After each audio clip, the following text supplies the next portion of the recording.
Gunung Uhud, namanya terdokumentasikan secara epik oleh sejarah sebagai bagian dari perjuangan Nabi Muhammad SAW dan para sahabatnya menghadapi kaum Quraisy.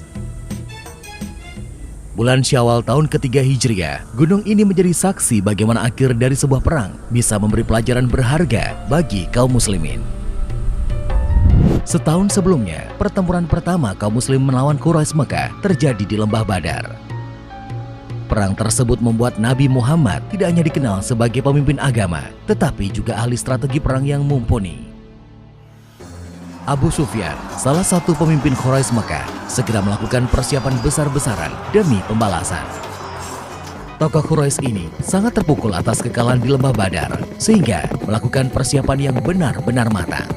Bukan hanya pasukan infanteri yang dipersiapkan, tetapi juga pasukan berkuda atau yang dikenal sebagai kavaleri. Sebanyak 3.000 infanteri dipersiapkan oleh Abu Sufyan. Sebagian dari pasukan infanteri tersebut dilengkapi dengan baju besi.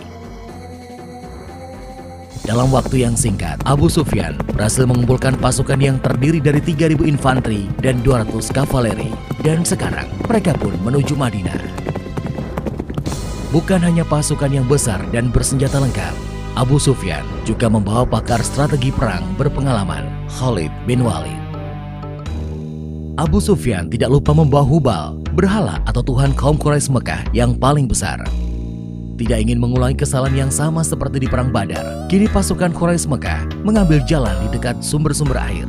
Mereka mengambil tempat perkemahan di Lembah Sabkhah, sebuah tempat yang memiliki 2 mata air. Sementara itu, Madinah dalam kondisi yang tenang, tidak ada aktivitas militer, karena penghuninya belum mengetahui bahaya yang sudah mendekat. Ketenangan itu berakhir ketika seseorang yang diutus paman Nabi, Abbas, datang membawa surat dari Mekah. Nabi dan para sahabat akhirnya menyadari bahwa bahaya telah sangat dekat. Nabi segera mengirim orang untuk mengintai gerak-gerik pasukan musuh yang berkemah di Lembah Sabkhah. Pada tanggal 6 Syawal tahun ketiga Hijriah, setelah memastikan keberadaan posisi musuh, Nabi Muhammad dengan para sahabatnya segera menyusun rencana menghadapi pasukan dari Mekah tersebut. Melihat kekuatan musuh yang lebih kuat dan terlatih daripada yang dihadapi dalam Perang Badar, Nabi Muhammad mengusulkan agar menunggu musuh masuk ke Madinah dan melawan mereka dengan cara perang kota.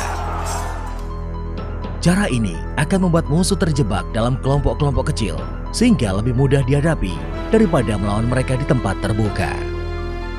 Namun, kaum muslim masih dihinggapi euforia dari kemenangan di Lembah Badar. Beberapa sahabat mengusulkan kepada Nabi agar menyambut musuh di luar kota Madinah. Setelah mendengar usulan tersebut, Nabi Muhammad masuk ke rumah dan keluar dengan memakai baju zirah dan menyiapkan senjata. Melihat sikap Nabi, para sahabat terkejut. Mereka pun saling berbicara satu sama lainnya dan merasa telah membangkang terhadap perintah Nabi. Para sahabat kemudian meminta Hamzah menyampaikan bahwa mereka tunduk kepada segala keputusan Nabi. Hamzah sengaja yang diminta karena beliau adalah paman Nabi. Nabi pun menjawab bahwa dirinya bukanlah seorang nabi jika menanggalkan baju zirah dan senjatanya sebelum perang dimulai.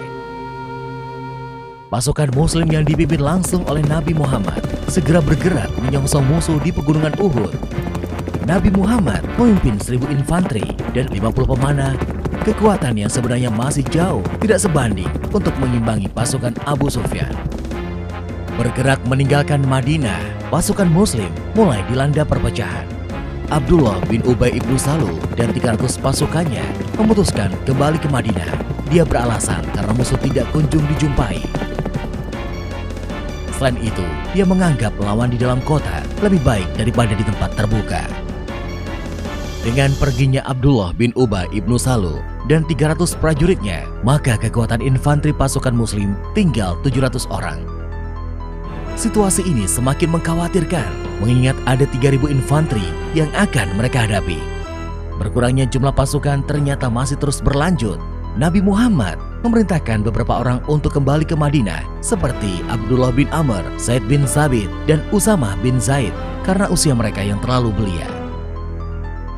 Namun, beberapa pemuda yang terbilang belia memaksa bertahan dan turut serta dalam pertempuran, seperti halnya Rafi bin Khudaits yang diizinkan Nabi tetap ikut karena posisinya sebagai pemanah. Hingga kemudian sampailah pasukan muslim di pegunungan Uhud. Nabi Muhammad melihat sekelilingnya dan segera mengatur strategi.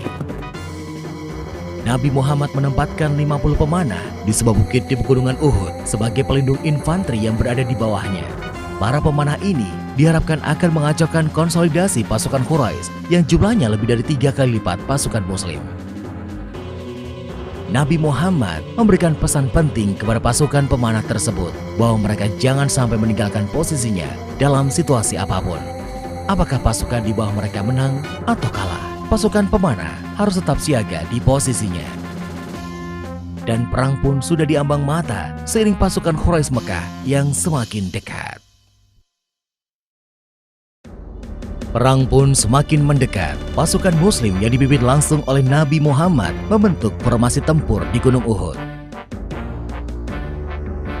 Pasukan Quraisy Mekah tidak menduga bahwa mereka akan bertemu pasukan muslim di Gunung Uhud.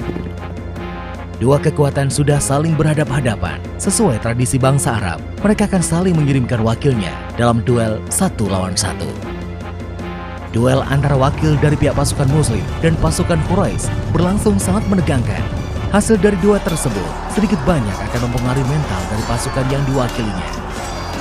Seperti kejadian di Lembah Badar, wakil dari kaum Quraisy lagi-lagi mengalami kekalahan dalam duel tanding tersebut. Setelah duel tanding, perang yang sebenarnya pun berlangsung. Pasukan kavaleri Quraisy bergerak lebih dahulu dan diikuti infanteri. Sedangkan pasukan muslim bersiap sambil menghunuskan tombaknya menyambut gerak maju pasukan Quraisy. Begitu pasukan Quraisy Mekah semakin dekat, tiba-tiba saja anak-anak panah berhamburan dari puncak Gunung Uhud. Hujan anak panah membuat kavaleri tertahan. Mereka harus menghindari anak-anak panah yang menghujam mereka tanpa henti. Melihat kavaleri mereka tertahan oleh serbuan anak panah, infanteri Quraisy Mekah bergerak maju. Kedatangan mereka disambut oleh pasukan muslim yang sudah siap dalam posisi tempur. Setelah berhasil menghindari hujan anak panah, pasukan kavaleri Quraisy Mekah mundur untuk melakukan konsolidasi ulang. Hujan anak panah dan jatuhnya korban di pihak pasukan kavaleri membuat mereka mencari cara lain untuk merangsek maju. Begitu melihat kavaleri mundur, pasukan pemanah di puncak Uhud mengalihkan sasaran mereka ke bagian ekor infanteri Quraisy Mekah.